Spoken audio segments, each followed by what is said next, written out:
అన్నమయ్య జిల్లా రాయచోటిలోని కాంగ్రెస్ పార్టీ కార్యాలయంలో జిల్లా కార్యవర్గ సమావేశం నిర్వహించారు. ఈ సమావేశానికి AICC secretary Ganesh Yadav, AP PCC working president Mastan వలీలు ముఖ్య అతిథులుగా హాజరయ్యారు.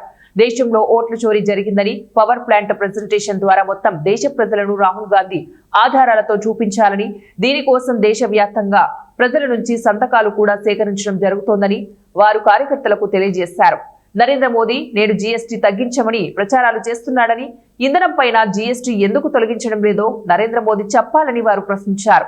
ఈ సమావేశంలో డీసీసీ అధ్యక్షుడు గాజుల భాస్కర్, డీసీసీ అధికార ప్రతినిధి వాన్పూర్ అలీఖాన్, డీసీసీ ఉపాధ్యక్షుడు దర్బార్ బాషా, రాయచోటి పట్టణ అధ్యక్షుడు బాబా సర్దార్, రాజంపేట పార్లమెంటు పరిధిలోని 7 నియోజకవర్గాల కోఆర్డినేటర్స్ పాల్గొన్నారు. రాయచోటి జిల్లా కాంగ్రెస్ ఆధ్వర్యంలో జరగబోయేటటువంటి పార్టీ కార్యక్రమం గడిచిన 5 రోజుల నుంచి గణేష్ యాదవ్ గారు ఏఐసీసీ సెక్రటరీ, ఆంధ్రప్రదేశ్ వ్యవహారాల ఇన్ఛార్జ్తో పాటుగా మేము అనంతపురం, హిందూపురం, నీలకంఠాపురం, మరి కర్నూలు, నంద్యాల, ఇవాళ ఉదయం కడప తీసుకొని ఇవాళ ఇక్కడ రావడం జరిగింది. ఇంకొక 2 రోజులు మేము 4 జిల్లాలు తిరిగేటప్పుడు ప్రయత్నం. ఇవాళ దేశంలో మీ ఇంట్లో ఎలక్షన్ కమిషన్ అనే ఏజెంటు మీ ఓట్లను దొంగతనం చేస్తూ ఉన్నాడు. మీకు తెలియకుండానే ఒక ఏజెంట్ లాగా నరేంద్ర మోడీని గెలిపించేటటువంటి ప్రయత్నం చేస్తున్నాడు. ఇది ప్రజాస్వామ్యానికి పెద్ద విఘాతం. రాజ్యాంగాన్ని బలహీనపరుస్తున్నాడు. రాజ్యాంగబద్ధంగా స్వతంత్ర ప్రతిపత్తి కలిగినటువంటి ఎలక్షన్ కమిషను, ప్రజాస్వామ్యబద్ధంగా ఎన్నికలు జరిపించాల్సిన ఎలక్షన్ కమిషను ఏజెంట్ అయితే ఎన్నికలు సక్రమంగా జరుగుతాయా? ఈ 200 విలేకరుల సమావేశం ద్వారాగా విలేకరుల మధ్యన రాహుల్ గాంధీ గారు దేశ ప్రజలందరూ మధ్యన ఫలానా బెంగళూరు ఫలానా అసెంబ్లీ సెగ్మెంట్లో 1,02,000 ఓట్లు ఫేక్ ఓట్లు ఉన్నాయి, దొంగ ఓట్లు ఉన్నాయని చెప్పారు. దీన్ని ఎంక్వైరీ చేసి చెప్పాల్సింది ఎవరు?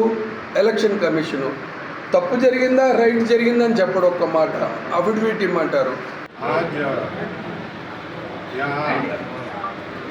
रायचोटी में गाजला भास्कर जी के बुलावे पे हमारे मस्तान वली साहब के साथ मैं यहाँ पर आया हूँ और उसका 2 मुख्य कारण है।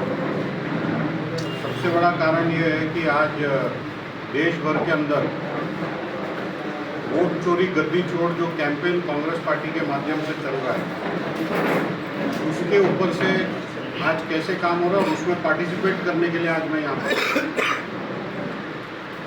जैसे कि आप जानते हैं कि leader of opposition Rahul Gandhi ji के नेतृत्व में जिस तरीके से राहुल जी ने इस बीजेपी का और इलेक्शन कमीशन के जो साठगांठ को पर्दाफाश किया, आप सब ने देखा था कि दिल्ली में एआईसीसी में उन्होंने एक सिस्टमेटिक तरीके से एक पावर पॉइंट प्रेजेंटेशन के माध्यम से विथ प्रूफ ये प्रूव किया कि देश के अंदर वोट चोरी हो रहा है, जिसका जवाब इलेक्शन कमीशन हमको नहीं दे पाए।